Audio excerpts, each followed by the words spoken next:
Have yourself a merry little Christmas.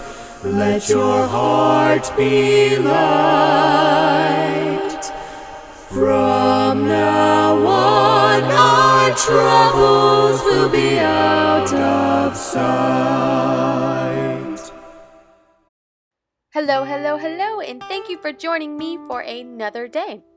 So I went on Google and I printed out a pattern for a stocking. I will put the link below to this one, particularly if you're looking to do around the same size that I am. But this kind of came out to like a smaller medium type stocking. So keep that in mind whenever you go search for your sizes. So you can choose to iron the fabric before or after you pin and cut it out, but I didn't do that. I didn't mind too much. My fabric was basically straight, so I just skipped that step. But if you have wrinkly fabric, you might want to do that so it looks a little bit better. But then grab some pins and pin it on there. If you don't have any pins, like if you don't have a sewing kit or anything, you can just use double-sided tape. It's only going to be temporary. It's just to keep it on there so then whenever you cut it, it doesn't get all meshed around or anything. Try to cut as closely along the edge as possible. If you can't get it too close, don't sweat over it. Don't spend too much time trying to perfect it, because when you glue the pieces together, it will hide those imperfections there. And you're going to cut 2 stockings, but make sure that the other one is the opposite side from the first one. So then when you flip it over, you see that it will be on the same side. And put the pattern side together so that the side that you're looking at is the inside. And once you're ready, start pinning along the edges. I would leave a little bit of room because since we aren't using a sewing machine, we're going to be gluing, and you want to be able to make sure that your glue gun can fit in between. And once your hot glue gun is hot and ready, that sounds funny, it reminds me of Little Caesar's pizza. Anyway, okay, back to the topic. You're going to slightly pull apart the edges there and stick some glue in there. And I would just lightly pat it at first because it is going to be a little bit hot, but once it starts to warm up and before it gets hard, which it will do this fairly fast, so you gotta do this quickly, then push down really hard on the glue so that the edges stay together. And once you've gone around the edges and all the glue is dried, pull it inside out and take a long thin stick, whatever you have lying around. I think this is for cooking. You're just going to poke along the edges there and the little corners because it's a little bit difficult to do it with just your fingertips alone.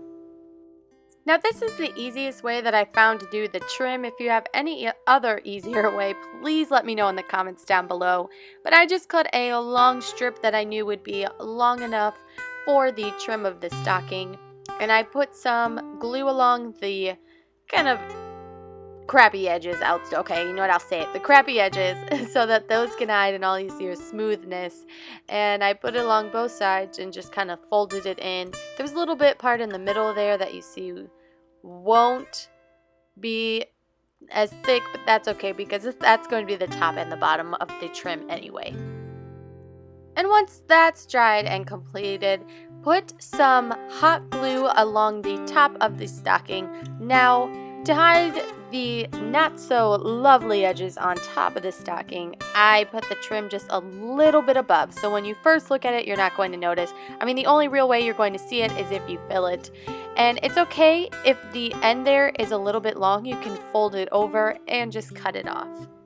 And to add a little bit of spunk to my stocking, I just glued down some buttons. You can use rhinestones, gemstones, whatever your heart desires, but I thought this makes it look a little bit cute and vintagey.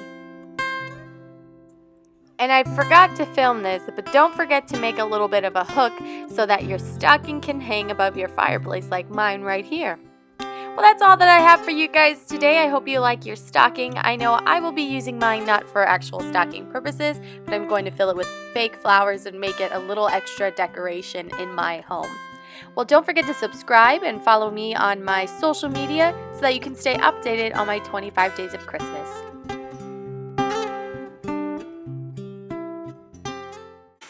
So apparently, my cats think fabric is toys.